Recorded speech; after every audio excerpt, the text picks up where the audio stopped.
Mapat ang bibig nito sa kanyang tenga. Nabigla rin siya sa itinawag nito sa kanya. Hindi siya sanay. Palagi kasing kulang ang tulog ko nitong nagdaang mga araw. Nag-a-adjust pa kasi ang katawan ko sa bagong environment. Sabi niya pagkuwan. You don't need to work hard for the kids. They're independent. Maliban kay Raven na mahina ang katawan. Pero si Tita Helen ang bahala sa kanila. Kabisado na niya ang dalawang bata at mabait naman si Raven. Pero gusto kong bumawi kina Clint at Carl. I got it. But you need to focus on your studies first. Para hindi ka mahirapan, tutulungan kita kung paano mapadali ang pagre-review ng aralin. I have some hacks to help you save time and be more productive. Hinila nito ang isang silya at itinabi sa kanya. Doon ito umupo. Unay naiilang siya dahil activated ang professor mode ni Lucius. Pero kalaunan ay naaaliw na siya sa tutorial nila. Ang problema, mas nakafocus siya sa gwapo nitong muka. Unang kita pa lang niya rito ay nagwapuhan na siya rito.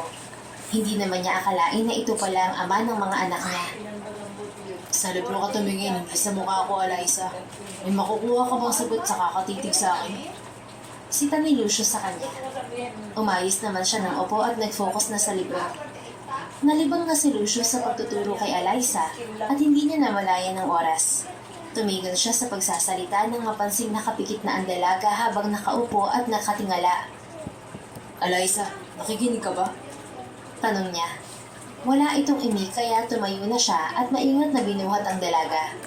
Inilipat niya ito sa kama, katabi ni Carl na mahimbing ang tulog. Ilang sandali niya itong tinitigan sa mukha at naramdaman na naman niya ang kakaibang sikdo sa kanyang puso. Good night. Usal niya bago lumabas. Pumasok siya ng kusina at nadatnan doon ang kanyang tiya na nagtitimpla ng gatas. Tita, bakit gising pa kayo? Tanong niya. Kumuha siya ng kalahating baso ng tubig. Nahirapan kasi akong matulog. Natapilok ako kanina kaya makirutang sakong ko. Magpahinga po muna kayo.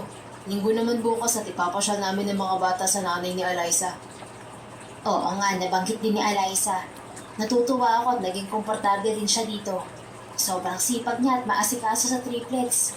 Minsan late na siya sa school kasi inaasikaso pa ang kailangan ng mga anak niyo.